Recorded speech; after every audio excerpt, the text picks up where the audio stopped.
Good evening, everybody.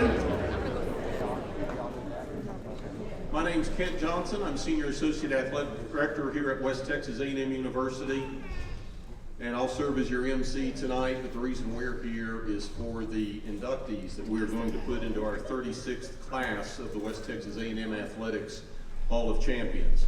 The Hall of Champions recognizes the finest student athletes, coaches, administrators, and other individuals who have achieved notable success either during their time here at WT or later in life in their professional careers. Inductees are determined by the Hall of Champions Committee. The committee is comprised of 25 individuals. They're selected by the Director of Athletics and approved by the university president. The selection committee is responsible for narrowing the field of nominees, and believe me, we get a lot, and determining which individuals should be recognized and recommended to the Director of Athletics, who then passes the nominations on to the university president for final approval. At this time, if you'll direct your attention to the screen, I'd like to present our committee members.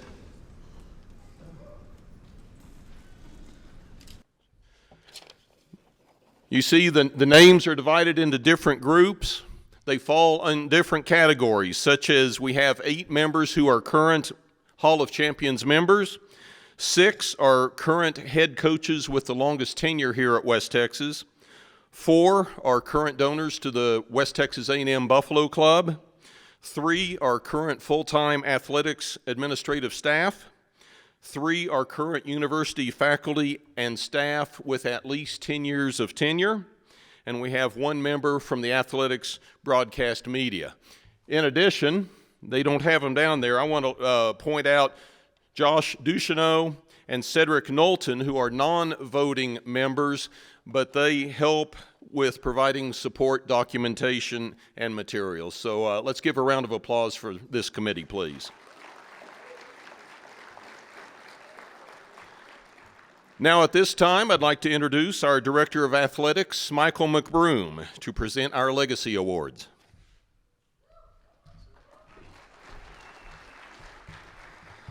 Well, good evening, everyone. It's so good to see so many great fans of the Buffaloes here tonight to celebrate this class that the selection committee has chosen this year. I'm here to represent and award the Legacy Award. We established this award in 2008 so that we could appropriately honor the behind-the-scenes contributions and champions who've made significant contributions to the success, tradition, and legacy of West Texas A&M athletics. The first recipients that we awarded this to in 2008, many of you will remember, Henry and Betty Ann Davis, and J.W. and Nell Faust. These 4 individuals were Buffalo fans and diehard supporters who set the bar extremely high for the Legacy Award. Over the last 15 years, more than 24 of people behind the scenes have been recognized with this Legacy Award. And I know we have several past recipients here this evening, and I'd like to ask those past recipients to please stand so we can give you another round of applause and thank you for your ongoing support of Buffalo Athletics. Please stand.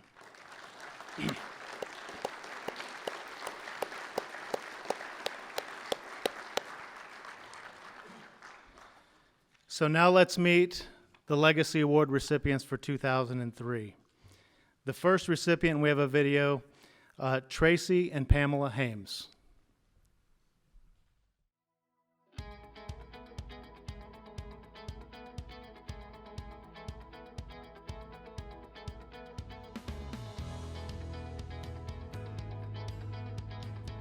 All right, congratulations, Tracy and Pamela. I gotta add my 2 cents worth. I want you people to know that number 1, they're super fans. Every sport, every season, at home or on the road. They sit by me and I know what kind of fans they are. Well, Tracy and Pamela are 2 of the most devoted fans that we have at WT. I've known them for years and years, and they're just wonderful people. Number 2, they're caring individuals. They care for the athletes and the coaches. and they have demonstrated that by fixing meals, being mentors, being just an ear to listen for the students especially. I remember a time where I needed to borrow a vacuum cleaner, and Pamela was like, come on over, come borrow our vacuum cleaner. And I was like, okay, sweet. And I was vacuum cleaning my room, and I pulled the plug out of my outlet, and I had broken it. And I was devastated. So I went up to her and I was like, Pamela, I broke your vacuum cleaner. I'm so sorry. I'll buy you a new one. And before I could even finish my sentence, she was like, no, no, no, no, no. It's okay. I'll just have Tracy buy me the new Dyson. And that's when we really hit it off, because I was like, that's my girl. You know, I had a chance to meet with you know, Pamela and Tracy and some other people, but you know, when you first get a job and you have somebody come up to you saying, hey coach, whatever you need, you know, that people say that a lot, but Pamela was one of those kind of people that turned around and put that into action. Well, I think one of the most important things about the Hames is their loyalty to all the teams that they can and all the games they go to here and out of town. But they also get to know the players very well and their families and keep up with them while they're here and after they leave here. So they're just part of their family. I think that's really special. I think if you were to describe them in one word, you'd talk about people that are servants, that understand what that truly means to serve our university, serve our athletes, and willing to give so much. And you know, our program is where we are because of people like Pamela and Tracy, and they just are just amazing, amazing people. They've always been there since I got here on day one. They've been my family away from home. They're always there to step up when the softball team needs anything or if I need anything. Pamela and Tracy, we wanted to say absolute 100% congratulations. This is the most well-deserved couple we could ever imagine. We're super excited for you, grateful for you, and thankful for all you do. Congratulations, Tracy and Pamela, for this wonderful award, and you deserve it as much or more as anybody I know. The most unselfish people with their time and talent that I know. They just give and give and give.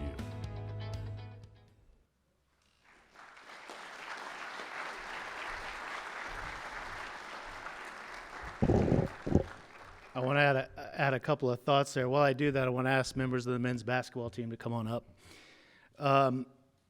You know, to follow up on that video, we talk a lot about the experience that we want our Buffs and Lady Buffs to have when they commit to spending their college careers in Canyon, Texas. And an integral part of that experience is the support that each athlete feels from our city and our campus and our fans. And these special supportive relationships that our students build with our community existed long before I got here, and I pray that it extends for generations to come. It's what sets us apart.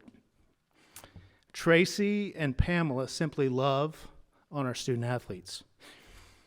They cheer them on at games, they cheer them on in their personal lives, they cheer them on long after they've left WT.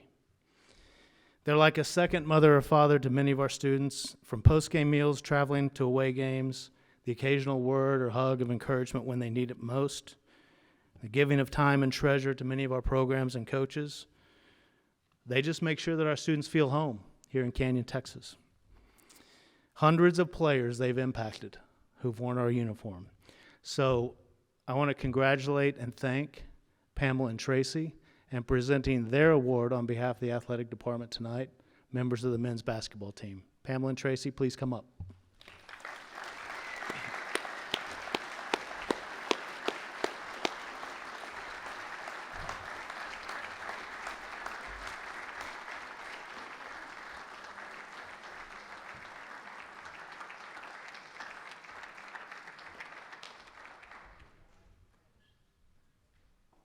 Tracy, you gotta take a picture now.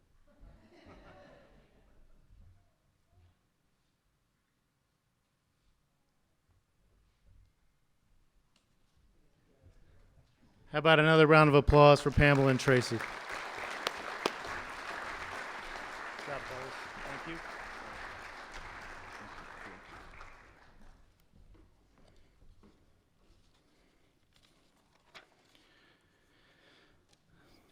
All right. I've often said that the medical side of our athletic program is what I call kind of the spine of everything we do, and that encompasses our strength and conditioning, our sports medicine, and our team physicians. Our second Legacy Award recipient tonight is Dr. James Parker, our team physician, orthopedic surgeon, and we have a little video for Dr. Parker.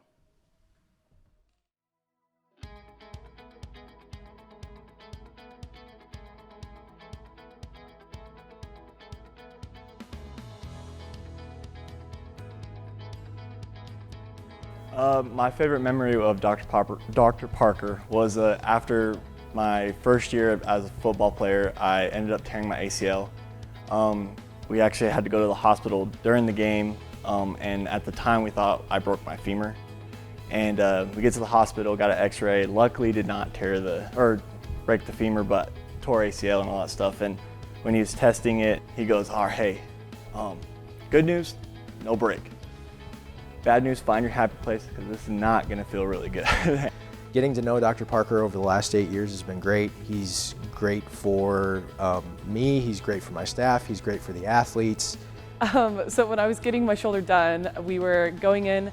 I had the appointment the day before my surgery. He literally was like, "Okay, 8 a.m. the next day, we're going to surgery." And so I was already freaking out. My mom's on the phone. She's on FaceTime. I have her in front of me like this. And he's like, "So," my mom asks, "Can she come home for rehab, over the summer?" And I'm behind the phone going like this. And Dr. Parker's like, "Actually, we'd like to keep her in Canyon for the summer." And so that was just really funny. And just letting me have the freedom to do that was awesome. I want to thank you for all the time and effort that you put into getting our student athletes back into the realm of competition on the field or the court or the course. You know how much I hate injuries, man. I think they're the devil, but the effort that you put into helping those kids get back onto the place where they compete, we just want to say thank you for that. And even now, I mean, I've had an injury after college playing sports. I ended up hurting my elbow pretty good wrestling, and he's the doctor that I chose to go through. You know, luckily I didn't have to get surgery on it, but he's the guy. I knew him, I trusted him. I mean, I did 4 surgeries with him in college. I knew him very well, and I knew how he worked, and I liked how he worked, so I really wanted to be a part of that again. You know, he's a person that's not just a surgeon to us. He's a colleague. He has allowed me to shadow with him over this past spring semester, him and Reagan Haynes, his PA. And so I got a lot of field experience with him, and he never failed to stop and teach me something new, or if I had questions, he was never too busy to answer my questions. You know, he listens to our concerns, he helps our athletes. I mean, it's been a great working relationship with Dr. Parker. You know, I have his cell phone number, all of my staff has his cell phone number. We know that college athletics is not a 9-to-5 Monday through Friday job, but it doesn't matter where he is, what time it is, we're able to get a hold of him and figure out what we need to do for our student athletes. Whenever he was working on my shoulder, he gave great care and always made me feel special, as a patient coming in, and that my getting back to my sport was the #1 priority. You know, we got the new athletic training room, which was very sorely needed. One of the things that they then looked at was, you know, who are they going to name it after? Dr. Parker was chosen, but he decided to name it after his father, which to me, it tells me a lot, you know, about family. You know, I'm a big family guy. For him to have the ability to name something after himself, and he chose his dad, I think shows the kind of person that he is. Thanks for being a fan of our sports. Thanks for being a fan of our women's soccer program, and the chair right next to me will be open anytime you want to come out this fall. So thanks for all those things. Congratulations once again. It's an honor, well deserved. Average.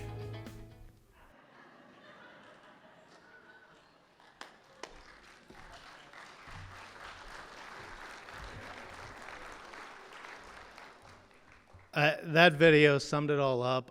But I want to hit this and hit it again. The sports medicine side of everything that we do, it's the spine of what we do. Dr. Parker has operated on more than 200 of our student athletes since 2006. Put them back together, got them confident to get out there and compete again. We win championships because of the work that Dr. Parker, our sports medicine team, and our athletic performance team do together.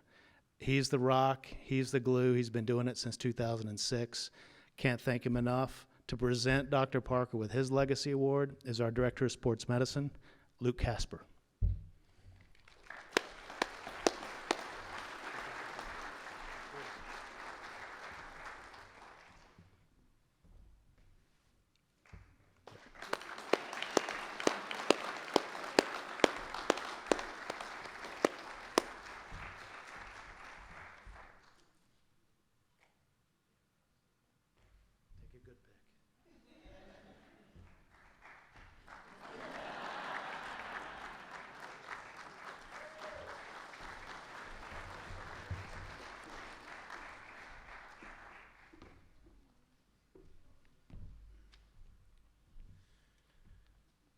And now it's time for our Hall of Champions inductions, our individuals. Our first inductee, representing men's basketball, David Chavlovic.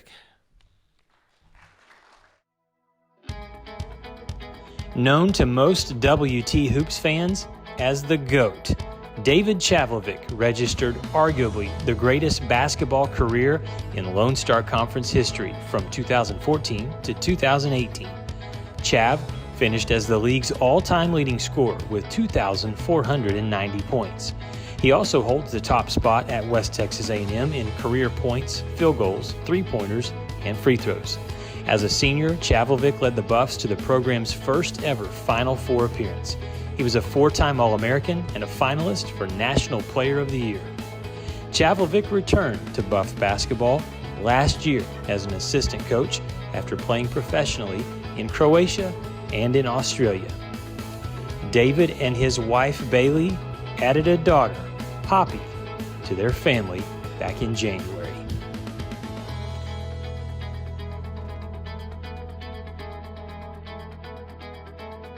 Hi, I'm John Teeters, and I vividly remember the first time I saw David Chavlovic play. It was the fall of 2014, David's freshman year. With my good friend Tom Hicks, we were at an early practice. I remember Tom and I discussing Coach Brown's belief that David could turn out to be a pretty good ball player. Well, it was at the end of that practice. The teams were going full court. David got a pass at the top of the key, faked, and took it to the basket in traffic, hitting a reverse layup with his right hand off the left side of the glass. The very next possession, he brought the ball down the court and, without pausing, pulled up and hit an outrageous NBA three. Tom and I, with raised eyebrows, looked at each other and did big, silent wows. Coach Gove looked at us, grinning, shaking his head. And for me, that's when the era of David Chavlovic basketball began. Getting to know him, especially his first year, the game of basketball really means a lot to him, and just how he attacked that from practice to every game. It didn't matter if we were playing the top team in the league or the worst NAIA team around. It was game day, and he was like a 5-year-old where, you know, it wouldn't shock me if when he was here, if he would have had his jersey on and shorts on the night before we played, because he'd be so excited to play every game. To me, Chav is described in one word best as a winner, and I would describe David that way because obviously set many records, was the best player to ever play in the LSC, led us to many deep rounds and many LSC championships. But one thing that made Chav a winner in my book, that makes many great winners what they are, is that he outworked everybody. His junior year, we're at Cameron, and we're worried because he was playing 38, 39 minutes a game. And we're telling him, hey, you know, he had an injury at the time. We're going to try to play about 25 minutes. And so we didn't start him in that game. We put him in 3 minutes in. We never took him out. The game went 4 overtimes, and he played, I think, 57 out of the 60 minutes. And the thing is, that's great about him. If we had tried to take him out, he probably would have tackled us first. Now, not all the Chav shots went in. Besides holding the record for most three-pointers made, I think he also holds the record for most three-pointers missed. No risk, no reward. Everything that we've accomplished since we've been here as a coaching staff, and I firmly believe that if we don't have him here to start, you're not seeing what's going on with us right now and us winning as much as we do. Proud of you, man. Congrats. You deserve it. It was well earned, and appreciated getting to play with you for 3 years of college. And so thank you to him. David, it's great to be here. We love you. It's fun to have him on the staff. Congratulations, David Chavlovich. Welcome to the 2023 class of the Hall of Champions, and thank you for the memories.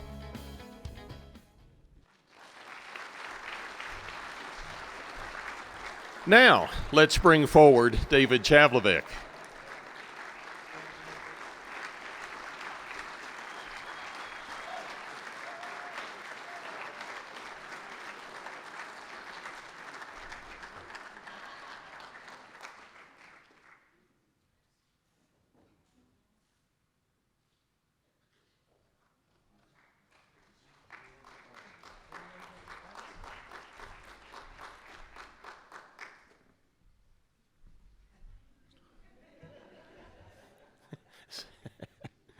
Crazy thing is, I visit with all the inductees the week prior and I tell them what we're going to do, and then I can't follow my own instructions.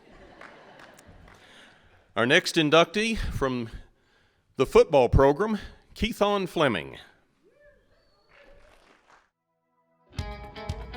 A sensational standout on the gridiron for the Buffaloes, Keithon Fleming etched his name in the WT record books after a stellar career from 2007 to 2009. Fleming was named All-LSC 3 times, collected Freshman of the Year in 2007, and was named Lone Star Conference Running Back of the Year in 2009.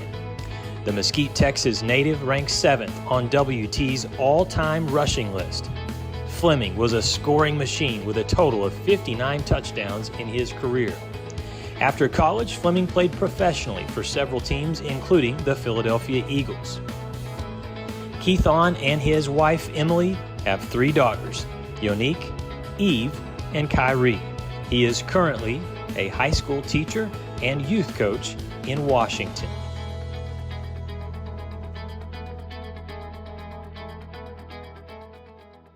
Keithon was a pleasure to coach. We got him in 2006. He was a transfer from the University of Wyoming. Unfortunately, we didn't have the portal that year, so he had to sit out for a year, and he was unbelievable as a teammate and a leader on the team in the clubhouse and everything. What a monumental task he had coming to a university that he was already following the legacy of his dad, Keith, which I was fortunate enough to get to play with.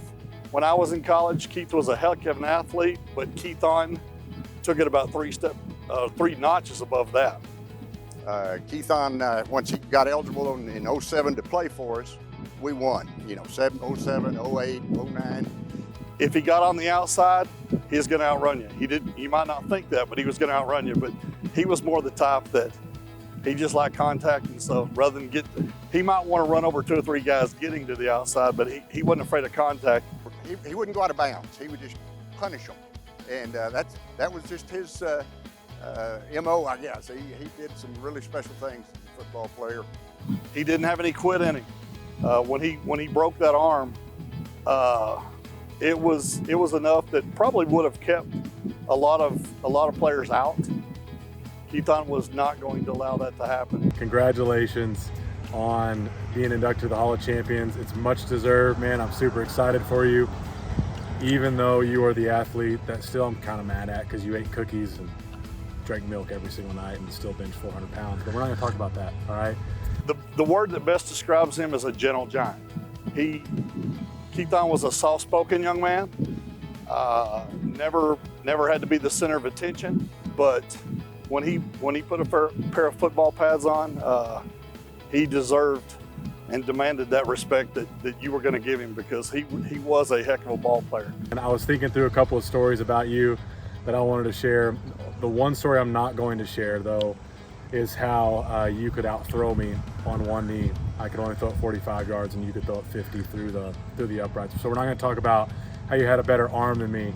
But everyone knows you were a great running back. But the one play that I remember the most, and still to this day, was the play when you were on punt return, and the other team ran a fake. I don't know if you remember this, but the punter caught it and started sprinting for the first down marker. You were about 40 yards back and you took a beeline towards this guy.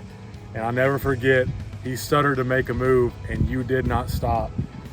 And I'm pretty sure he's still hurt to this day, or his head's messed up. He ain't right, that's all I'm gonna say. You hit him so hard. One of the best plays that I've ever seen. Keithon, congratulations on being elected to the Hall of Champions. I can't think of a more deserving candidate. You are the epitome of what a Buffalo is, what a Buffalo stands for. Couldn't be more tickled for you. So again, congratulations. And from the Bain family to you, we love you. Keithon, we are so tickled and honored that you're part of this Hall of Honors class this year. Very well deserving. You were, without a doubt, the impact player that we needed whenever we got you on campus. We thank you for all that you did for this university. And so, man, congratulations again. I'm super happy for you. It is much deserved. You're still one of the best athletes I've ever been around. Enjoy the night, and hey, everybody, let's go Buffs.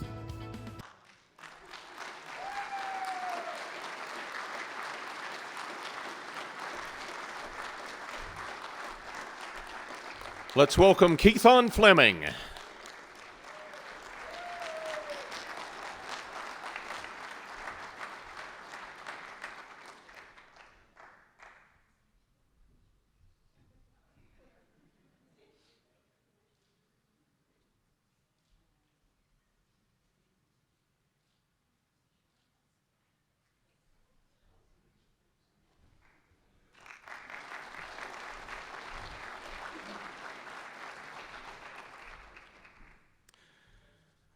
Our next inductee from women's track and field, Relly Caputin.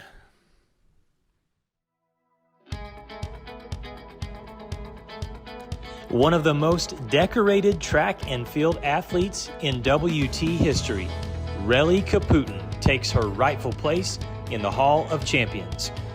The Papua New Guinea native was an incredible 11-time first-team All-American and a 3-time individual national champion. Caputin soared to new heights at West Texas A&M, helping the Lady Buffs win their first 2 NCAA national championships, while also being named LSC Field Athlete of the Year 3 times. Caputin opened international recruiting at WT to a whole new level. Following her amazing career in Canyon, she competed in the 2020 Summer Olympics and is currently in Australia training for the 2024 Olympic Games in Paris.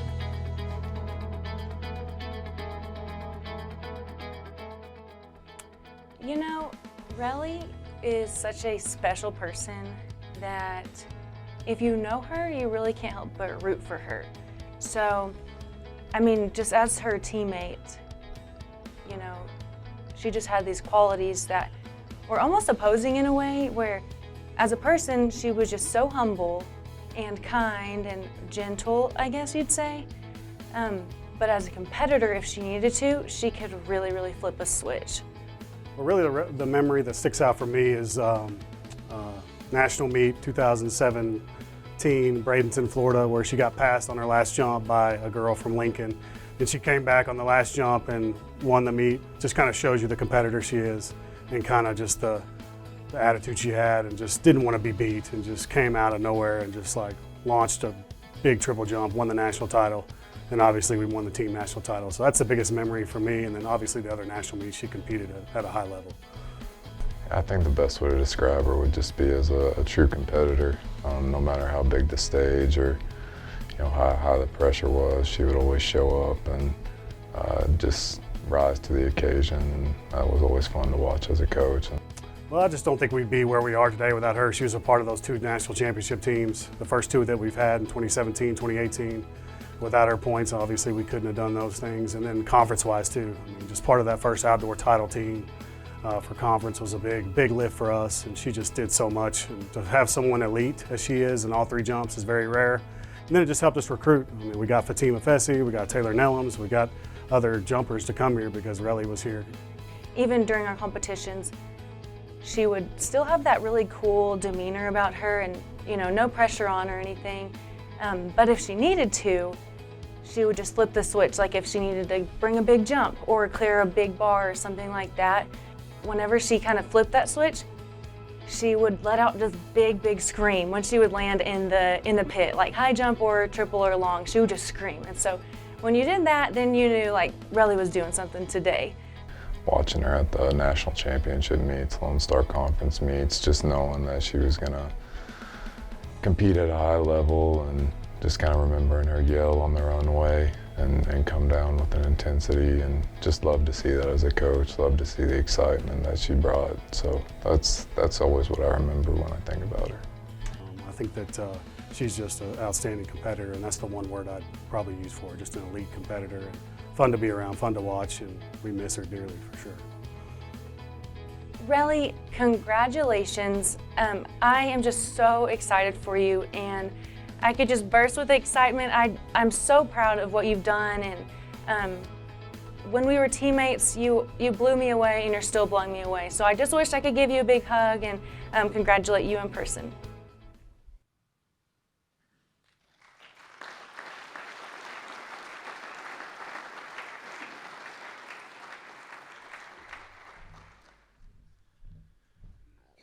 As mentioned in the video, unfortunately, Relly is not with us tonight. She's in Australia training to compete in the 2024 Summer Olympic Games, but here to accept on her behalf the head track and field coach at West Texas A&M, Matt Stewart.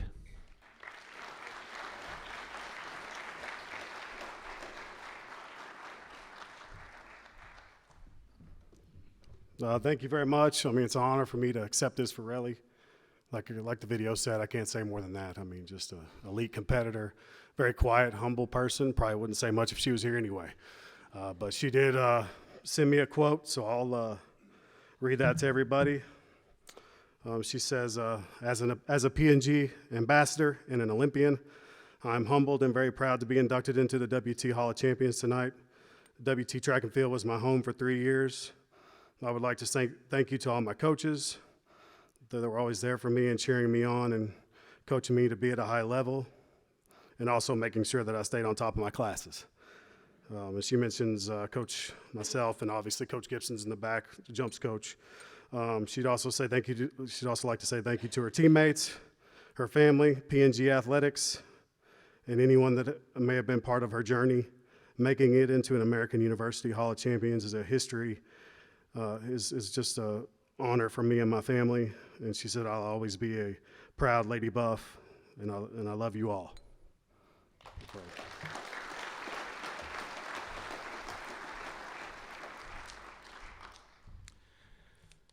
Thank you, Matt. Our next inductee from the football program, Victor McGee.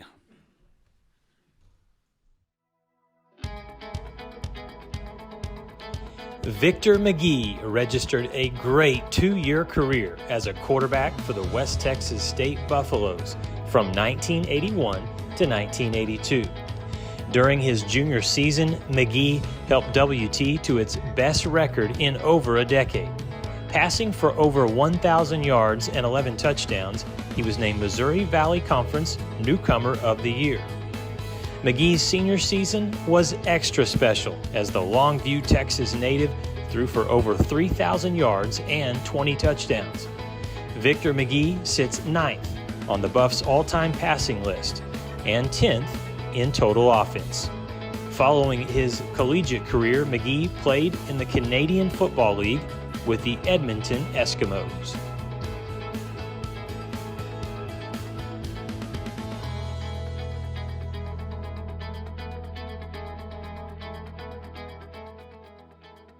Congratulations, West Texas. You have voted in one of the greatest athletes / quarterbacks in the history of West Texas football. Victor McGee, you are now in the Wall of Champions, a place you deserve to be because you have blazed the trail and set more records than you could ever imagine. I think it's a privilege and an honor to be asked to speak on your behalf, Mr. Victor McGee, on being selected to the Hall of Champions at West Texas A&M. my brother, my friend, my teammate, I want to thank you for all your experiences and memories that I have of just being a friend of yours in life. You are one of those people that everybody looks up to and respects because of what you do on the field and off the field to make that difference. You are a gentleman, a spokesperson, an example, and role model that all of us Buffs respect, admire, look up to, and glad to call a friend.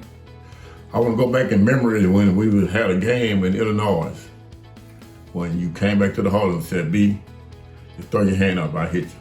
You told me to run a post corner route. I came off the line, set it in the outside, so I ran inside. When I made that post corner route, about 45 yards out. And I was covered like a blanket, I was double covered. When I looked up, that was the football. It was amazing to see how my hand is connected to that ball, it's glued to it. You would just split it, that needle. You would put that football on the eye of the needle. We know that your receivers have a special bond with you also because those Air Force missiles you sent out there, only few people could catch up to, such as that speed burner Earl Wilson, Curtis Bennett, Milton Baker, and all the other gentlemen that you threw to, Ricky Collinsworth. Today is an honor and a privilege, brother, to be a friend of yours on and off that field, to know you be giving back to your community, to the needy. Today, we understand that being in connection with you, you have a connection with God. It's an amazing feeling to know I have a friend that like you. So today I'm honored to be able to be part of your life. Let everybody know that how special man you are. You're God-friend person. Brother, I love you. I thank God for you. And you're an amazing person at heart. So peace out, brother. Buff on 3. Congratulations, my Buff brother. You are now in that prestigious group that they call Wall of Champions.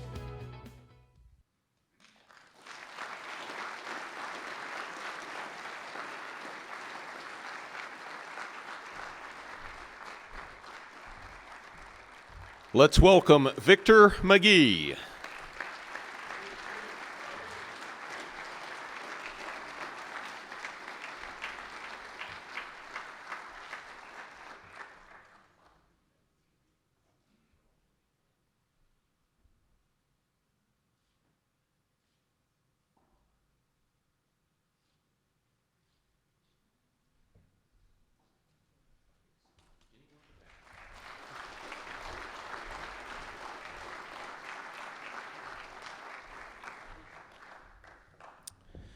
Our next inductee from men's basketball, Hector Rodriguez.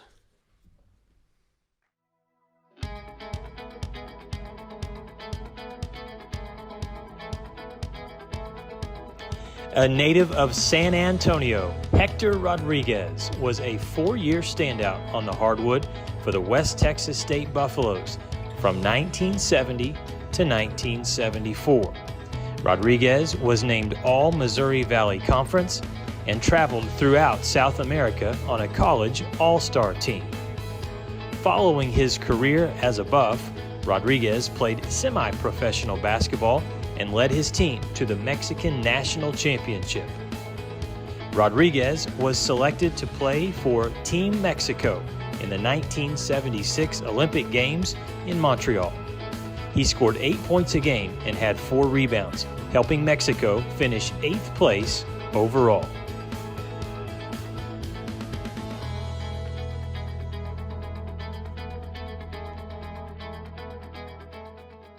Hello, Heck. Reggie Ramey here.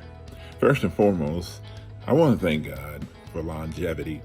The fact of the matter is that after all this time, we're both still here. Reflecting on the past, I'd like to thank you for helping me become better. Much respect. We challenged each other daily in those practices in the box. Your physicality and strength forced me to become more creative. But more importantly, you were a great guy off the court. You were a good teammate in the locker room, and don't ever really recall you ever being overly upset. Hector arrived at WT and he made a huge first impression. He was a big guy with a big smile, and we soon learned a big heart. He was a tenacious competitor and a great teammate. Competing in the Missouri Valley Conference Division I was a challenge, and Hector was up to it. He was powerful, and he thought every rebound was his. Of all the men who have played for West Texas A&M men's basketball program, only 2 have played in the Olympics. The first was Joe Fortenberry in 1936, who played for the United States in the Berlin Olympics.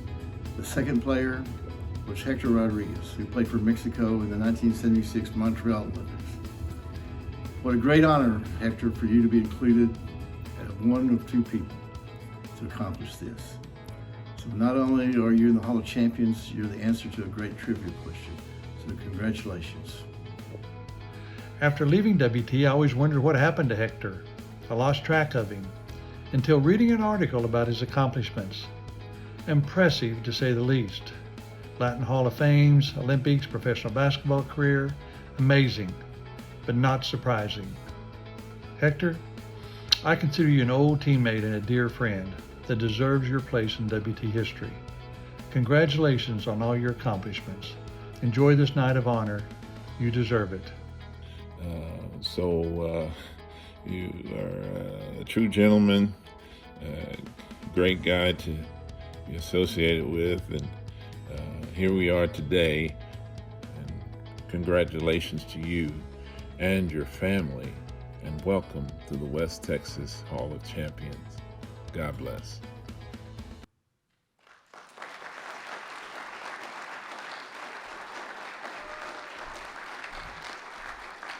Let's welcome to the stage Hector Rodriguez.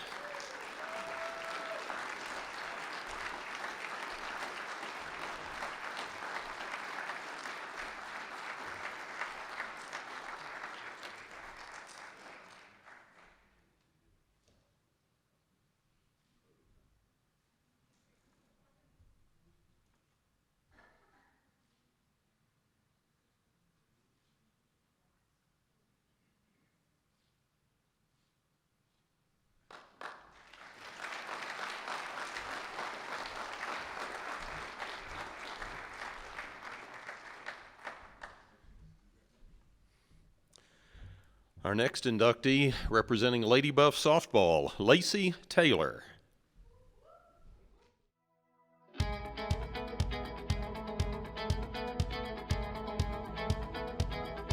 Lacey Taylor cemented herself as one of the greatest softball players to ever wear the maroon and white. Taylor registered an overall record of 208 wins and just 36 losses during her career to become the winningest Lady Buff in program history. She finished her career with a .362 batting average, was named First Team All-American twice, and was a finalist for NFCA Division II Player of the Year.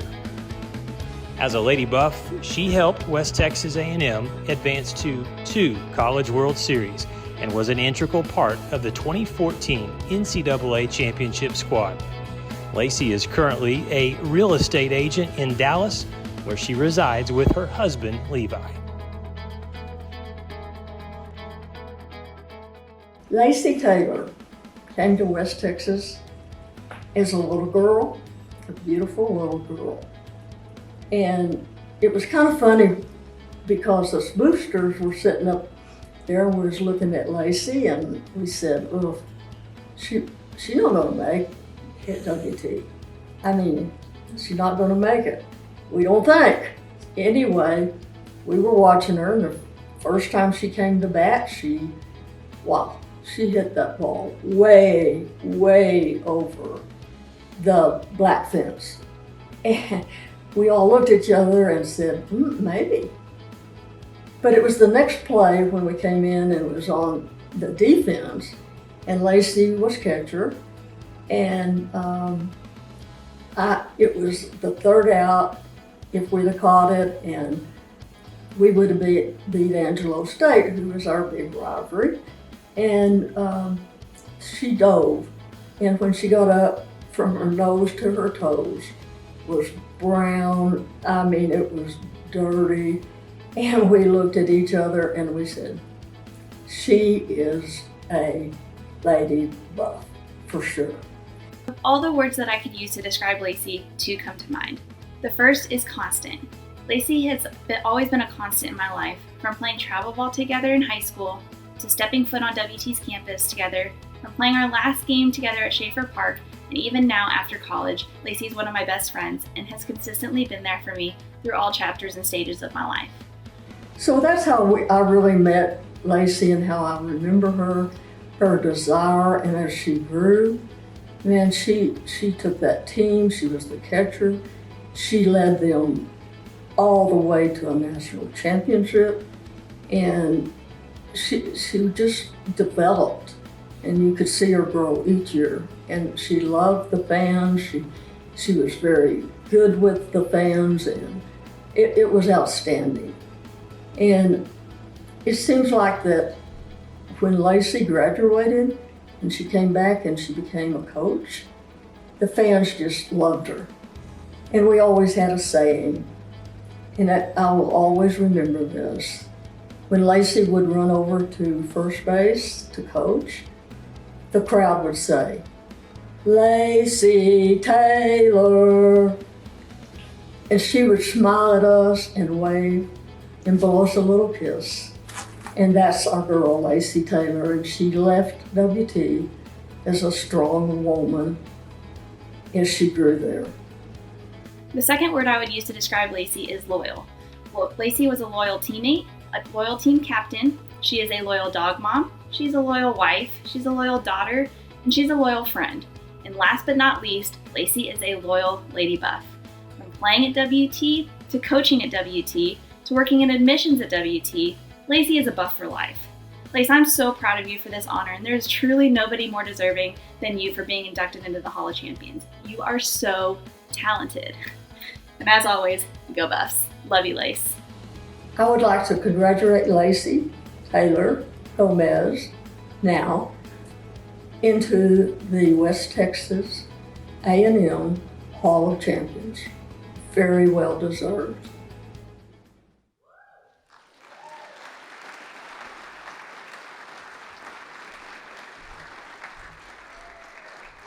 Let's welcome to the stage Lacey Taylor.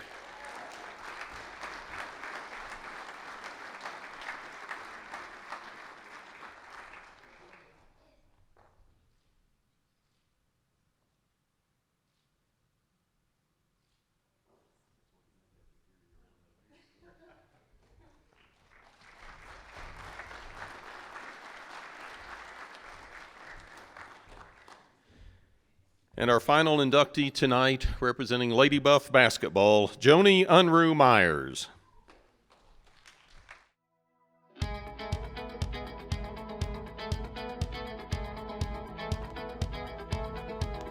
One of the fiercest competitors to ever come through WT, Joni Unruh adds her name to a long list of Lady Buff basketball players inducted into the Hall of Champions.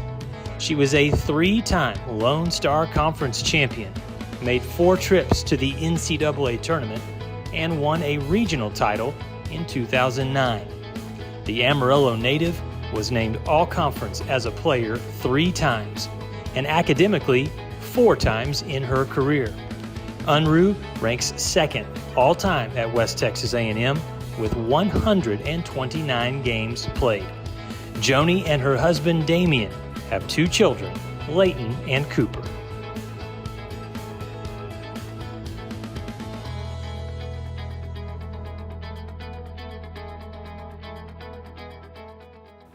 Joni Unruh is one of the most fierce competitors that I have ever coached.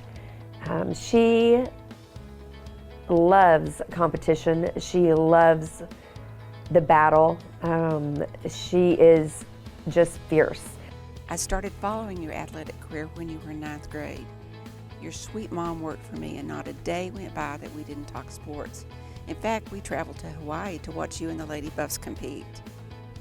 We were constantly looking for fun socks.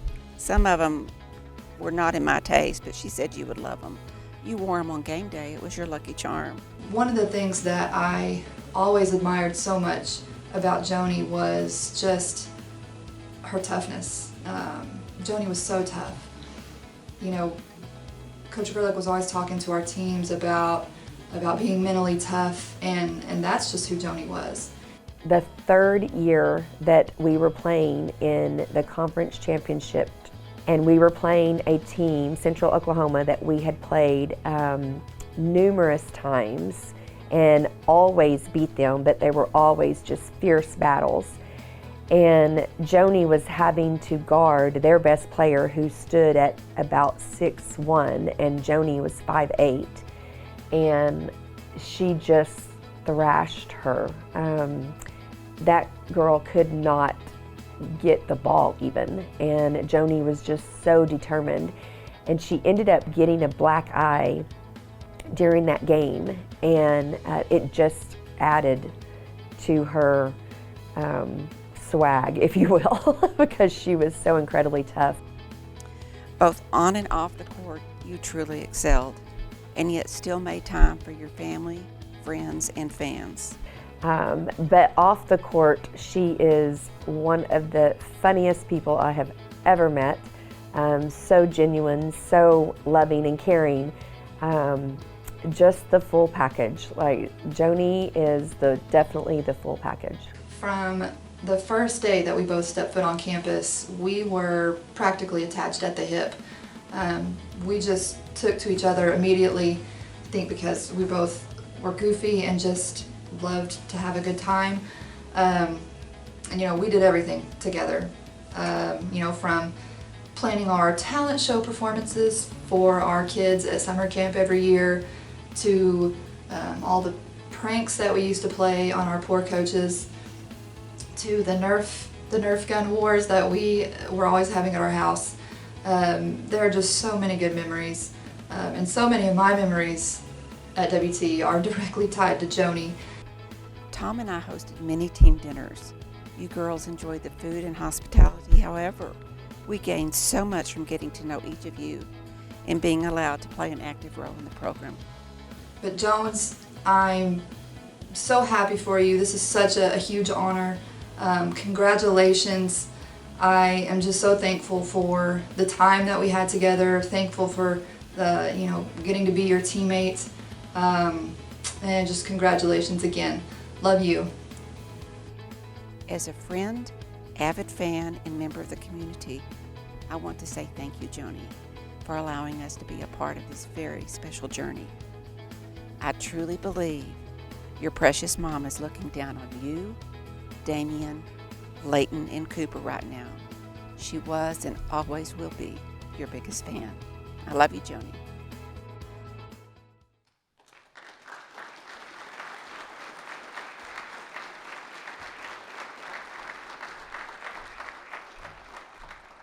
Let's welcome Joni Unruh.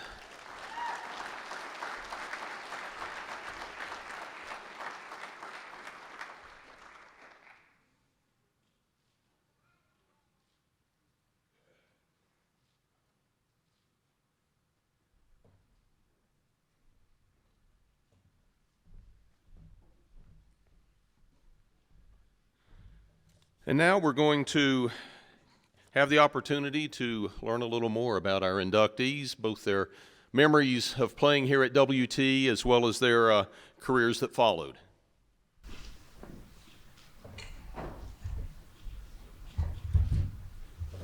Our format is that we're just going to bounce around from person to person. Some may have the same questions, some may have something new, but we're going to start with our let's say most experienced member up here, our senior member. Hector, coming from San Antonio, I bet it's on now. Not that I need a mic. Coming from San Antonio, what brought you to WT? What was the recruiting lure, and how'd you end up here? Well, I played at a small Catholic school in San Antonio also, so it was a private school, but we played, all the top teams in the city. And our coach was just such a a great coach. He prepared us for no matter who we played. And so, you know, we had great teams there. And I remember at the time, our senior year, we were playing, at that time, they were the #1 team in the state for 4A basketball. And we were the #1 team in Catholic schools in the state. So we wound up beating them at the convention center, which was a huge game for us because it was just something that we packed that stadium and it was a great experience. But I remember the assistant that was at WT at the time, Coach Nichols, and he just kept after me, to come to West Texas, and then all of a sudden I got a coach from the head coach, Coach Walling at the time, and you know, he came down to visit, and I had several other choices, but when I came to visit at West Texas, I just enjoyed the atmosphere.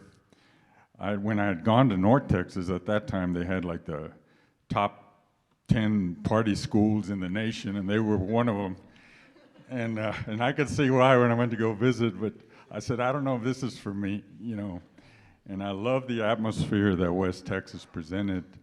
I love that they were going into the Missouri Valley Conference, which was at that time regarded as one of the top conferences in the nation.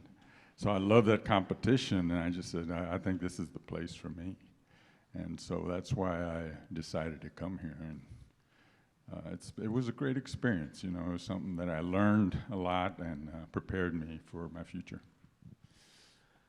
We're going to have the same question. Let's go to your left, Hector, to Joni Unruh. You came out of Amarillo High. You're in West Texas A&M's back door.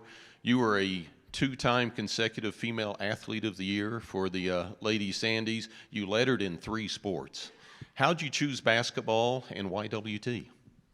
Well, actually, you know, when I was in high school, I was actually really into volleyball at the time, and I really enjoyed it, and we had come off winning state my senior year, and so I truly thought I was going to go play volleyball in college, but, you know, after volleyball, we went into basketball season, and, you know, I had a great year. It was one of those things where I felt like this is what I was truly meant to be doing. And Coach Williams, my coach at Amarillo High, he was just very supportive and always, you know, made me feel like I was a great athlete. And it was just something that I knew I wasn't finished in that sport. And so when Coach Gerlich actually started recruiting me, she had actually moved here ahead of her family. And so I remember that we were talking a lot because she was real lonely at the time because her family wasn't here yet. And I mean, I just fell in love with that lady. She was so awesome. We had the best conversations, and I just knew that I craved that like support and family type atmosphere, and I knew that staying close to home where my mom was and where my family was where I needed to be. We're going to go down to the far end here. Lacey, we'll let you go next. You arrived at WT from a little speck on the map, Byers, Texas.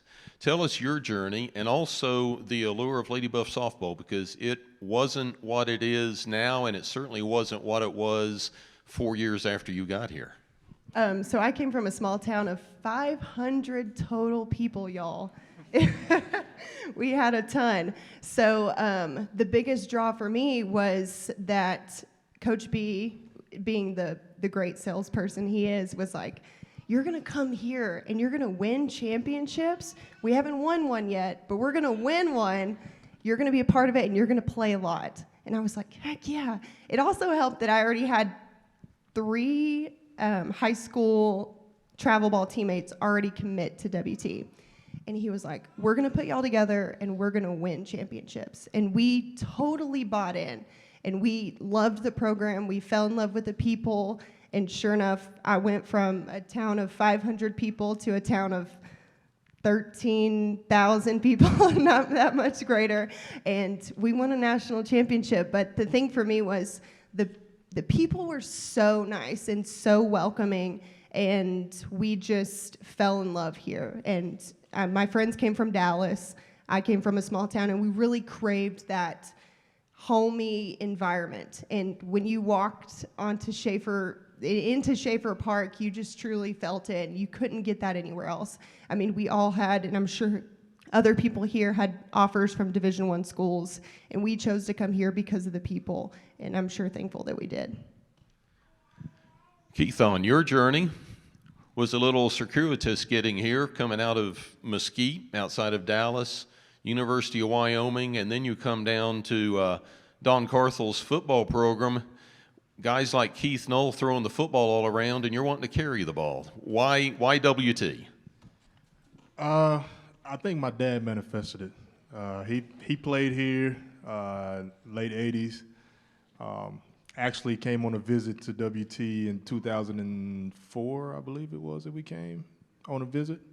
At that time, I was still in high school, still kind of gathering offers. I knew I wanted to play Division I football, so at that particular moment, WT wasn't really, on my radar. But then after I left Wyoming, got a chance to meet with Coach Carthel, and like Coach B, Coach Carthel, great salesman, sold the program to me. And I fell in love with Coach Carthel and the program that he was building, and got a chance to meet some of my teammates, and definitely Sid was a big influence in that. And I just fell in love with the family atmosphere. I got a chance to experience Kimbrough, and after one experience in Kimbrough, I just knew that this was going to be home. And funny story, I don't know if very many people know this, but Abilene Christian was in pursuit as well, and it was pretty. I think I was right on the borderline of going to Abilene Christian before I got a chance to talk to Coach Carthel. And it was just divine intervention, and got a chance to talk to Coach Carthel, and everything else was history. Let's pass one of the mics down this way. We're going to go to David Chavlovic here. I kind of know the recruiting story, but I'm going to let you tell it. Tom Brown and Chris Gove and Quincy Henderson had just arrived in Canyon, trying to jumpstart the Buffalo basketball program back to relevancy. And tell how they landed you. Yeah, so I wasn't very highly recruited out of high school. I had one other offer, and I took a visit to that school. The team's actually in our conference now. I took a visit to that school, went home, told them, yeah, let me talk to my parents, and I'll give you a decision. Call them back 2 days later, and they're like, yeah, we have another kid we want, so, we don't know if we have a spot for you. So they were out the door. And then my dad emails Coach Gove, Coach Brown, Coach Henderson, who had just taken the job. He actually knew Coach Gove, grew up with him in a small town. And I came on a visit. I wasn't too sure I wanted to be in West Texas. It was kind of out of my comfort zone coming from Arlington. But my dad was like, hey, you don't have any other options. What are you going to do? And I didn't say it at the time. I'm like, damn, that's a great point. So I ended up coming here, and I absolutely loved it. I loved the coaches. I came to love the community after, the rough start with seeing guys wearing cowboy hats and cowboy boots. But I ended up loving it, and this is where I was meant to be. The other side of the story is Coach Brown and Coach Gove were going through a list of Texas top 100. And here at 50 or 51 is David Chavlovic. And as David said, his dad and the Goves knew each other from previous years. And it's like, how many Chavlovics are there in this world? And they brought him in, saw him play. And I'm not even going to ask what school it was that turned down the Lone Star Conference all-time leading scorer. But that's called a recruiting mess. All right, Victor, we come back to you. You come out of Longview, Texas, Kilgore Junior College. Bill Young is the coach of the Buffaloes. They're running the option. You come up here spring of 81 and slot right in at number 3 on the quarterback slot. Kind of tell us what the allure was, and then take us through the first 3 games of your career. Well, pretty much I played at Kilgore Junior College, and we had went undefeated and won the national championship. Had a lot of guys getting a lot of D1 offers, and I wanted to play for a D1. I always wanted to have competition, and the schedule that West Texas was playing, they was in the Division I, and just made me want to come here. And Coach Hal Mummy, which was recruiting me at the time, that I think he coached with Mike Leach for Texas Tech, rest his peace. And he came to Longview, Texas, and recruited me and picked me up. And I flew back out here with Coach Hal Mummy. I left my car there, so I wasn't gonna have a way back home. So I had to make it. And you know, I got to WT, and he told me I was gonna be able to compete. Told me we was gonna be able to throw the football. It was gonna change everything up. And we had the maroon and white game, and I felt like I had earned a starting job, but unfortunately, you know, he got to talking to me the next day and was talking about redshirting me. And so I said, well, now, Coach, I think I'm going to go home. I'm not going to redshirt. He said, no, don't go nowhere right now. Just please don't go nowhere right now. So we played the first game, played Louisiana Tech, and Matt Patterson was quarterbacking, and didn't have a very good game. It was pouring down rain in here, cold, and Ricky Davis went in to quarterback for him, and we wound up winning 13-7, and next morning, Sunday morning at practice, Coach come to me and said, well, Matt quit on us.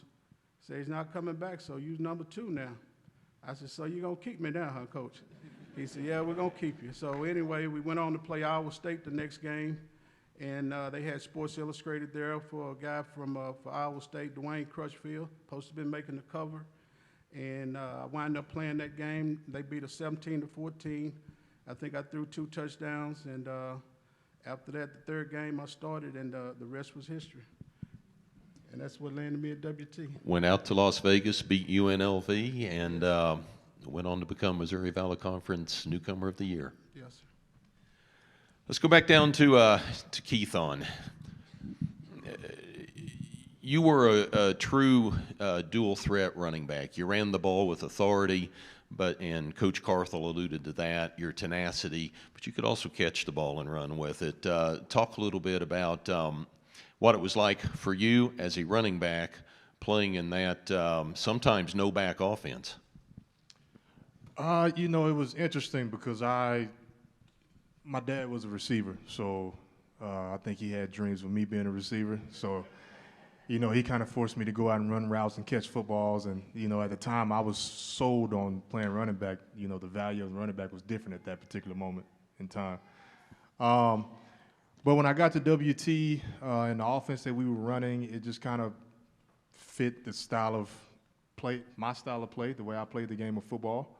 And then our offensive coordinator at the time, Coach Parr, really kind of altered my perspective. And, you know, one thing he always told me was it's not just about rush yards. I want you focused in on all purpose. If you can focus in on that, that's going to help us out more than you just being able to run the football. We want people to have to account for you in different areas of the field. So I, you know, took that very seriously and, you know, even played a little defense. So, you know, I just love playing the game of football. So whatever Coach Carthel and Coach Parr asked me to do, I was willing to do. It didn't matter, special teams, you know, kickoff, kick return, punt return, receiver, quarterback, running back, right tackle. It didn't matter. I just, you know, I run through a titanium wall for Coach Carthel. So it you know, whatever I needed to do for us to be successful and to win, you know, I was willing to do. Now, he said he'd run through a titanium wall. How many people remember the 2009 football season? Not a lot, but your final scrimmage of the preseason, late August, final play. Somebody decided, let's give the ball to Keithon and let him run into the line. He does so. The line gets up. Keithon stays down. He's got a dislocated elbow. Missed the first 6 games of the season. The Buffs went 1-5 to start. They say no man is bigger than his team. Keithon comes back game 7. The Buffaloes win their last 5 games. It's pretty incredible, but showed the influence which you had on the Buffaloes. Yeah, you know, and that was awesome. But I think more than anything else, it was just kind of guys coming together that really cared about each other. And, you know, we had a team meeting, I think maybe like a week before I came back, just players only, and just really talked about what is it that we want to do. You know, we can take steps back, or we can just really focus on what's in front of us. And at that time, it was Eastern New Mexico, and me having the decision to make on, was I going to play? And ultimately, I decided to play and was extremely excited about it. And my teammates were extremely excited about it, and from that point forward, we were just really playing really good football. And, Taylor and Britton and I, we were just talking about, at the beginning here that those last 5 or 6 games was the original team that was supposed to start the season. We were getting guys back healthy. And we were really thinking, like, if that team stays healthy from the beginning, that season's probably a lot different. But of all of the seasons that I played at WT, I'm probably most proud of that 2009 team and just the character that they showed and the bond that we had, and just being able to overcome the adversity that was put in front of us. We lost more games in those first 6 games than we did in like the 3 years that I had been here. So, it was tough. It was really tough. Lacey, we'll move to you now. Your playing career at WT spanned 2013 through 16. You talked about a group coming in and buying in. You're the 4th member of that era to be inducted into the Hall of Champions. You were also a member of the first Lady Buff team to win a national championship. Let's look at that national championship year, maybe the stretch run, and your memories of what it was all about. I'll be honest, it was a rough year up and down, and I do want to give a shout out because I wouldn't be who I am without Brittany Gale. She won the national championship for us by hitting the 3-run home run, and she hates that I'm doing that. But seriously, we played terrible in the national championship. Anybody that was there or had a part of that season knows that we did not play well at the World Series. And we had 100 home runs leading up to that World Series run, and we got to the World Series and we were the worst hitting team there, and we still won the national championship. Coach B was very good at creating things to happen. We had, I don't even know what the run was, but it really was like an up and down year and such a battle for all of us. But it was so cool because, like I mentioned earlier, there were 4 of us who came from the same travel ball team, and we were all on that national championship team together. And then 2 more of them were in my wedding later on that year, or later recently. So that was super cool. But man, it was fun. It was so hard. It was harder than anything I've ever done up to this point in life. As far as Coach B was super hard on us. As you all know, that he was a super tough coach, and he expected a lot, but without him pushing us to our very farthest limits that we ever thought we could go to. And it was a fun time. I will tell a story about the national championship game. We were in the 7th inning, and it was still 0-0. The top of the 7th inning, we were coming up to hit because we weren't the home team, and Sweet Caroline played over the speakers. And if you've been to a Lady Buff softball game, you know that that's our song. So everybody was like, y'all, this is it. This is it. This is where we win it right here. And it was still 0-0. I had 3 strikeouts on the game. I was wearing the golden sombrero. So I was like, oh, Lord, well, I'm coming up. Let's hope somebody else has a hit at them, because she's been striking me out the whole game. And sure enough, Jessica Sipes, she hit a 2-run double off the fence. The next 2 people got out, struck out. I come up and I got walked, luckily, by the very thin hair that I was wearing, and I walked. They put a pinch runner in for me, because if you know me, I'm not fast. So they put a pinch runner in for me, so we've got runners on first and second. G comes up, Brittany Gale, she hits a freaking shot over the left field fence. Crowd goes crazy, and we're like, it was Sweet Caroline, we knew it. And then the next person, Alyssa, comes up, and she gets out, and so anyway, we go to the bottom of the 7th, so we're up 3-0. We're like, we're about to win a freaking national championship, y'all. And Hannah and I are on the other side of the fence because I was a designated hitter, and we're over there throwing, and we're like, we have no clue what's going on the other side of the field because we just played on the offensive side. So we have a coach that's running back and forth, and he's like, okay, you got one out. We're like, yes, we're one out closer to win a national championship. He comes back, he's like, okay, you got 2 outs. We're like, dude, we're about to win this thing. And then he comes back, and he's like, they just hit a home run. We're like, okay, keep pitching, Hannah, keep pitching, go faster.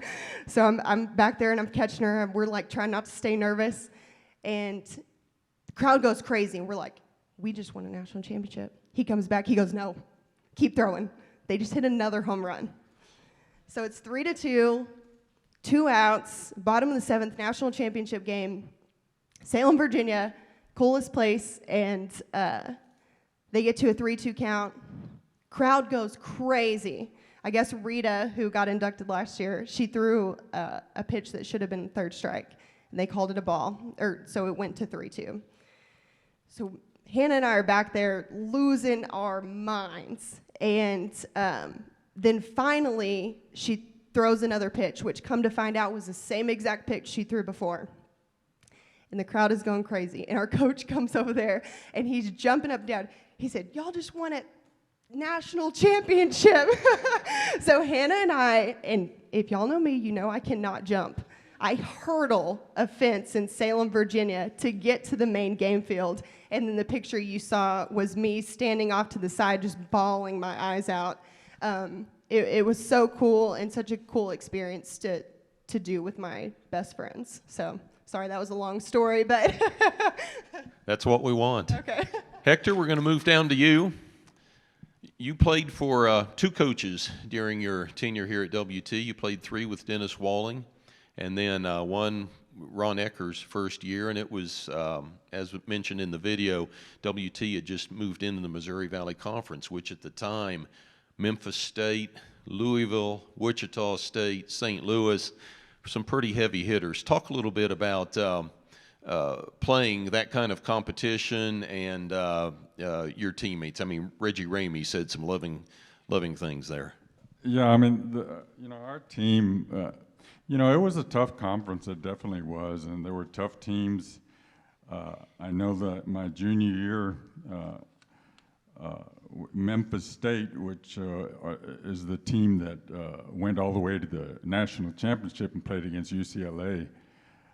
So the conference was just tough, and we were newcomers. It was hard, it was tough, but the teammates that we had, and that was the other thing. We had some disappointing injuries for a lot of good players that we were expecting for them to have great seasons, and a couple of them were injured, and then things kind of went a little different than what we were expecting. But Scott, Tom Brownfield, of course, Reggie Ramey, there was guys like Steve Davidson, the late Steve Davidson. He's passed away now, but he was an awesome player. Ray Goldson, Jerry Christian. There were so many good players that we had, and we just were expecting to do a lot better than what we had. But I finally broke into the starting lineup as a junior, but my sophomore year, he started me a couple of games because of matchup situations. So I had a little experience there, but then it was great that I had that ability to be able to get in there and compete, because I enjoyed every minute of it, and the competition was incredible. And then of course Ron Ecker came in my senior year, and it wasn't my best situation at the time, but I didn't give up on that. I just felt that the doors sometimes close, but others open, and you just go on in life, and so. I had that great, after my junior year, was picked to go with the Missouri Valley Conference All-Stars to Brazil. And, joy that, playing with those guys that I just competed with, over the season, but they were just a great bunch of guys. We had a great time. We wound up 9-1 down there. And, it was just a great opportunity because from there the coaches, some of the Brazilian coaches had spoken then with some of the coaches down in Mexico, and that's where all of a sudden I started getting calls from there.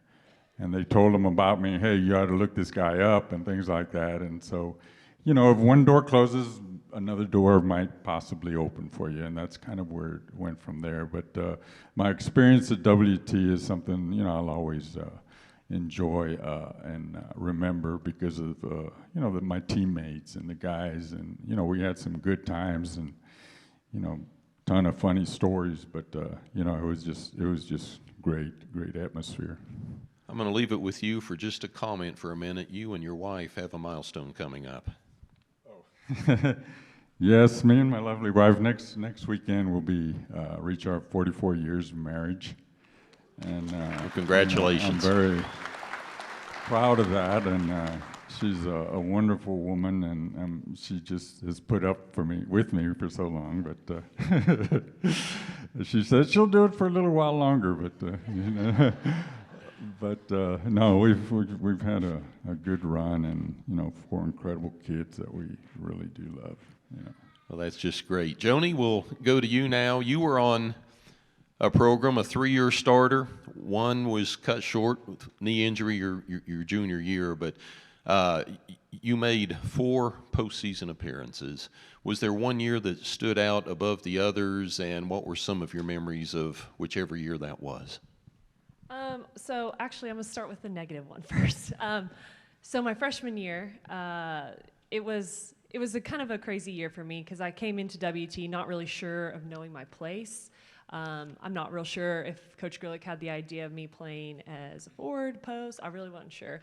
But it was the first game we went to California for our first tournament, and I definitely wasn't a starter. And I remember we were not playing well, and she threw me in, and she said, go get him. And I was like, okay. So I went out there and I started battling with the posts, and at halftime she was like, okay, you're in it now. This is your spot. And I was like, okay. So for the rest of the year, that was what I did. I competed, and I got to play along with Emily Brister that first year that I was there. So I just really watched her and grew as a player. And I say this was my least favorite was post appearances because we got to host the regional tournament that year. And I remember we truly thought we were going to win. And this girl throws a half-court shot up in the last second right over me. Went right in, and that was game. And it was just soul-crushing because I was a freshman, and you just have that, it's your fault, And so that was one of my least favorites. But I still, it made me stronger because I knew after that year that it was never going to happen like that again. I was never going to leave the games up to that kind of chance. We were going to always be ahead and that we were going to win. So those following couple of years, the postseason runs were great. And so I'd say my favorite year, though, was probably my junior year right before I got hurt. That was our 3rd and final year in Bartlesville, Oklahoma, where we had the Lone Star Conference Championships. And that place was so fun. The atmosphere was great, and the fans were amazing. And that was the year that Coach Gerlich was talking about that I got my black eye. And it was like one of those moments I'll remember for the rest of my life because it just, I don't know, it made me feel like the most, I don't even know how to explain it. It was a great moment, and that was the year I got Player of the Year, so I think that was my favorite year, was my junior year. David, you were Lone Star Conference Freshman of the Year in 2014. You were the Player of the Year in 16. Probably should have been in 17 as well. Yeah. That's what I love about him. A guy named Deshaun Francis came along, but we won't worry about him. But you got here when West Texas A&M men's basketball took off. When you first got here, 500 was it. By the time you left, it was Elite 8 status. You played in some big games. Tell us 1 or 2 games that really stand out in your mind. Yeah, one for sure is my senior year going to Tarleton and winning a conference championship at their place because, one, we had never beat them at their place. And, if you talk to West Texas people. Tarleton's like a mythical being, and nobody's ever beat them. And to go in there and do that and to collect a conference championship which hadn't been done in, I don't know how long, Kent, you probably know, but I don't know. It hadn't been done in a while. So to go and do that was just awesome. And then the second one would definitely be winning the Sweet 16 game to go to the Elite Eight on our home court against the two-time Conference Player of the Year, Deshaun Francis. Eliminating him and that team was by far That would the be biggest UT game. Permian Basin for those of you keeping score. What an atmosphere, huh? Absolutely great atmosphere. I mean, packed house, fans cheering. They tried to bring their student section, and they got sent home sad. All right, Victor, your turn. 2 years here playing Division I Missouri Valley Conference competition. You also competed down at Florida Field against the University of Florida. Tell us a little bit about that experience, and that may or may not be the game that you remember the most. So if there's another one, please add it. Well, you'd never forget that game playing against the University of Florida. They had a guy, I think his linebacker was played for the Chicago Bears.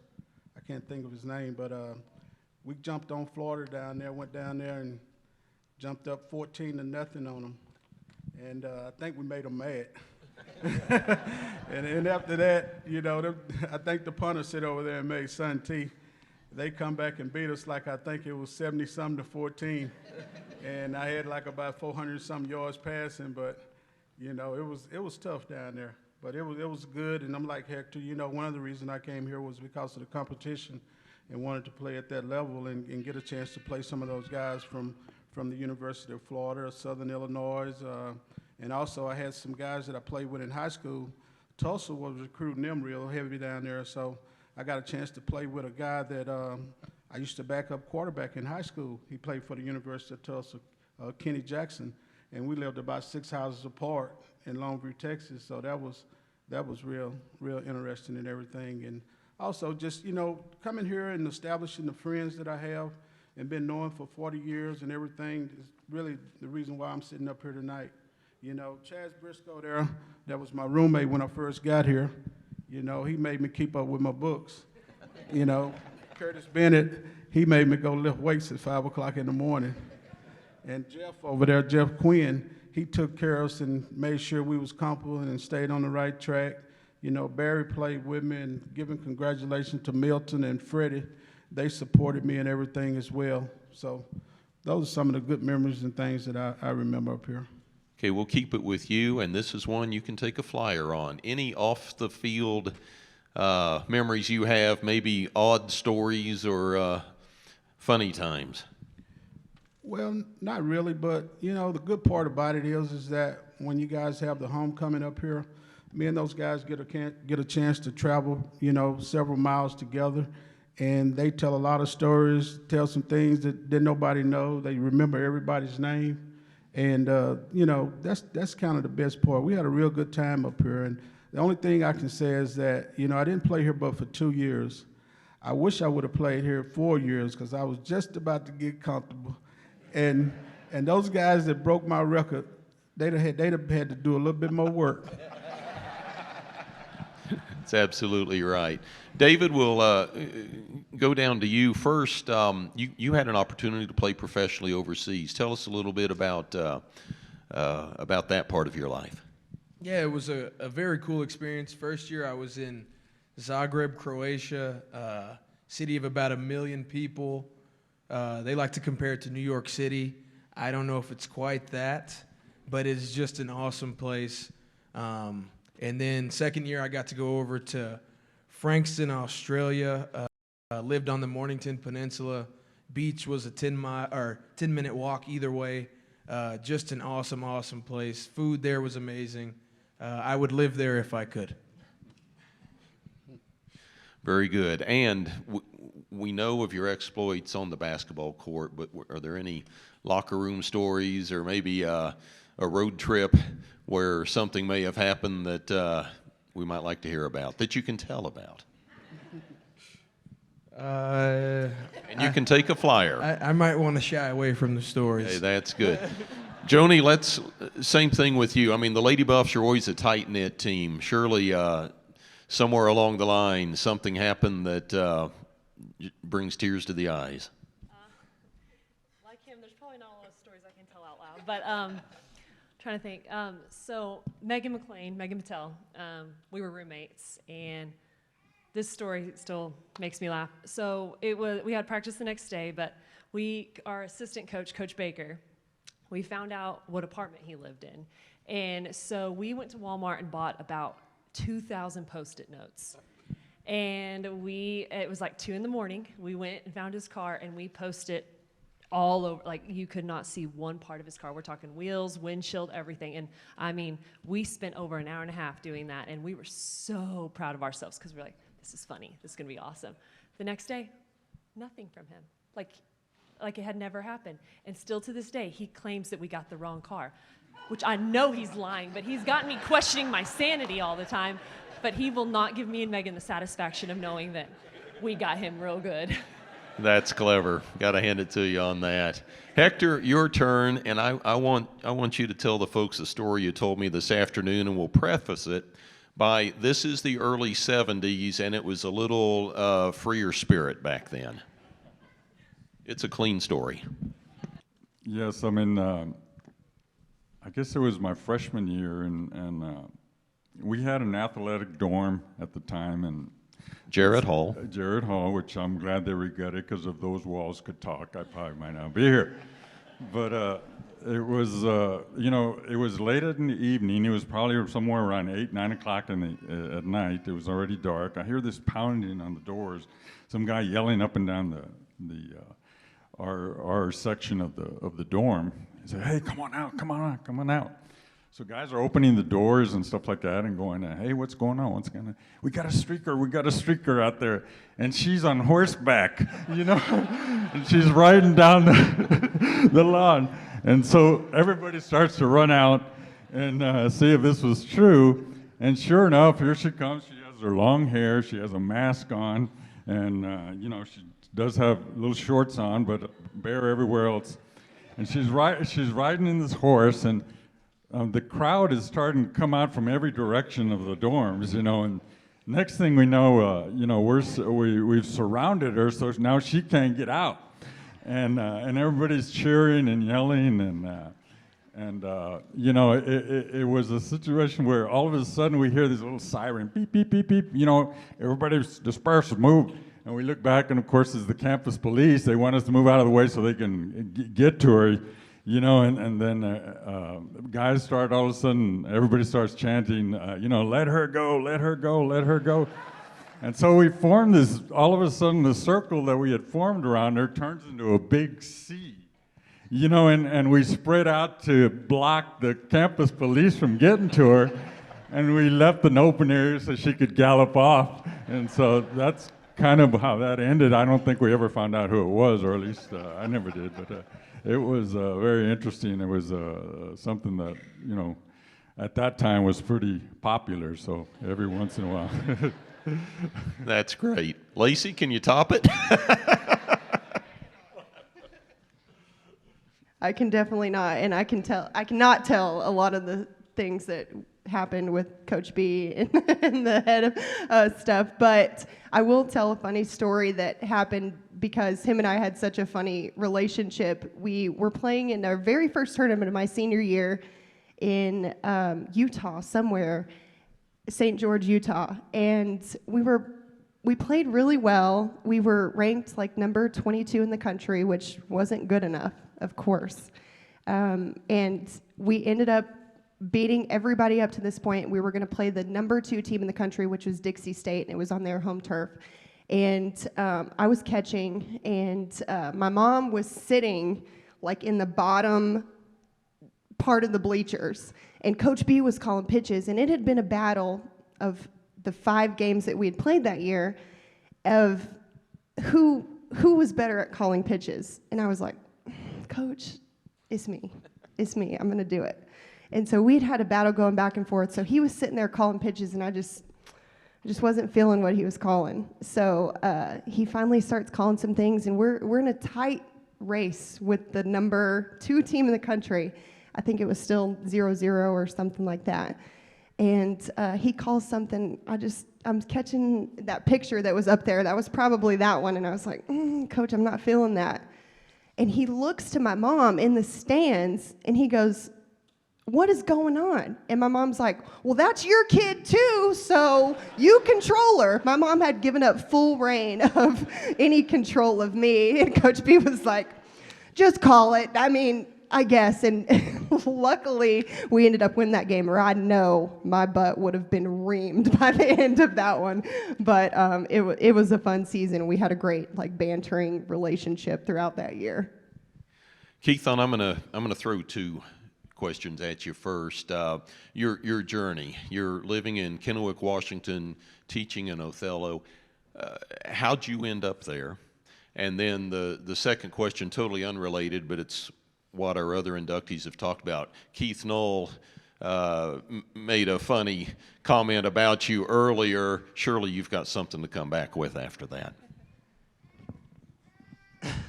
Let's start with what got you from WT to Washington State? The best explanation that I've given for that question is football took me to Washington State and my wife kept me there. I met her Valentine's Day 2013, and we were married maybe 6 months after that, and this June will be year 10 for us. And I just love the community. Being from Dallas, Dallas is such a fast-paced lifestyle. You know, you blink and 5 years have passed. And so, you know, I just through football, I had done so much traveling already that, you know, I kind of felt like, okay, well, if I find a place that I'm comfortable with, where I feel like I can plant some roots, then I'm gonna make the decision. And, you know, I might have been like August or something. I called Dad, hey, Dad, I'm not coming home. You know, I'm staying in Washington. Same thing with my mom. Called Mom, hey, I'm not coming home. And that was kind of that. And then in June of 2014, we were celebrating the wedding. And, you know, here we are now, you know, a graduated daughter and a middle schooler and a second grader. So, you know, it's been awesome. I have no complaints. Life has been really good. And Keith was talking about you chunking footballs from the 50 on your knees. Yeah, you know, like the rest of my fellow athletes here, a lot of that stuff in the locker room is locker room stuff. You know, you can't necessarily talk about it. You know, we all had 9 p.m. curfews and playing Rock Band and, you know, watching film and stuff, so there wasn't very much going on outside of that. But yeah, you know, my dad can vouch for this. I had a dream of being a quarterback one day. You know, I don't know why I was born with that dream, but I did. I was blessed with a pretty big arm.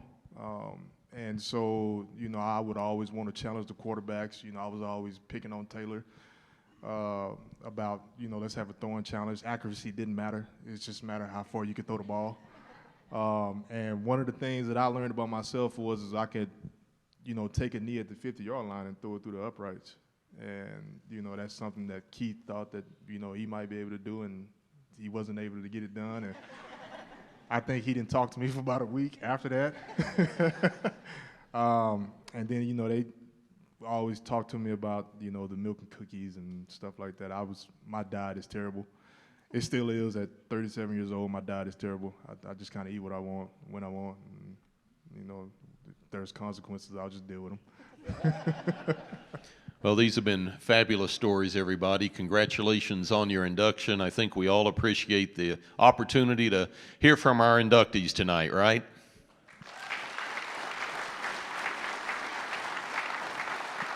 Just a reminder, when we wrap this up, let's stay up on the stage. We're going to take some more pictures. We'll get your crystal heavy awards to you, and then we also have gift bags outside. I mentioned each of you, you'll get a plaque, which will be identical to the one that goes this year in the First United Bank Center, and starting next year, if you haven't been over to the new Bain complex, we're going to have a dedicated Hall of Champions exhibit inside of there, and everything will go in there. So at this time, I'm going to call on Michael McBroom to come back forward. And what is this, benediction? Some sort of benediction. Yeah, as Kent alluded to, at this time next year, when we do the class of 2024, this event will be held in our new Bain Athletic Center. That's the expansion of the building we have now. Mike Bain is right. Mike, stand up. Let's give you a round of applause. I got to walk through. The walls are going up now. I got to walk through that today. It's going to be fantastic. We'll be able to do this same type format over there. Atrium, beautiful.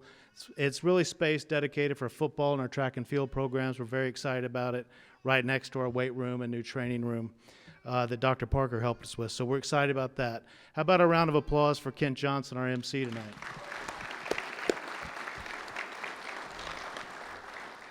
And all of this happens because the boss lady, the chair of the committee, Kimberly Dudley. Kimberly, please stand up. She put all of this together. Thank you so much.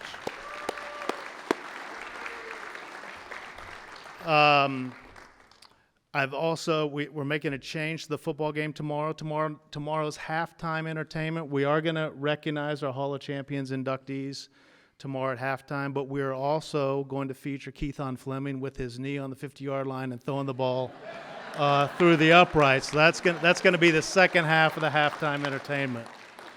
Now, one thing we haven't done tonight, how about one final round of applause for our Hall of Champions tonight? Thank you so much. Stand up.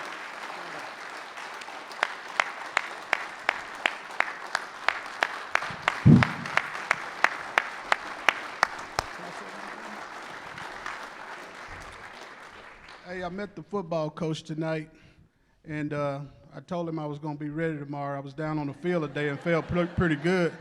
I supposed to have a 9 o'clock curfew. Y'all done kept me over my curfew. It's 9 o'clock Mountain Time. You're still good. Hey, thank you all for being here tonight. Congratulations to our inductees. You guys stick around for pictures, and we'll see everybody tomorrow at the football game. Thanks so much.